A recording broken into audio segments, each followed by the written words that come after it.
Hey everyone, in today's video I'll show you how to on off data saver in your device Vivo V30 Pro.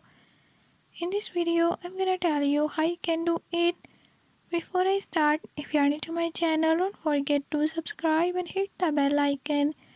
Watch complete video and learn how you can do it. Let's watch the video.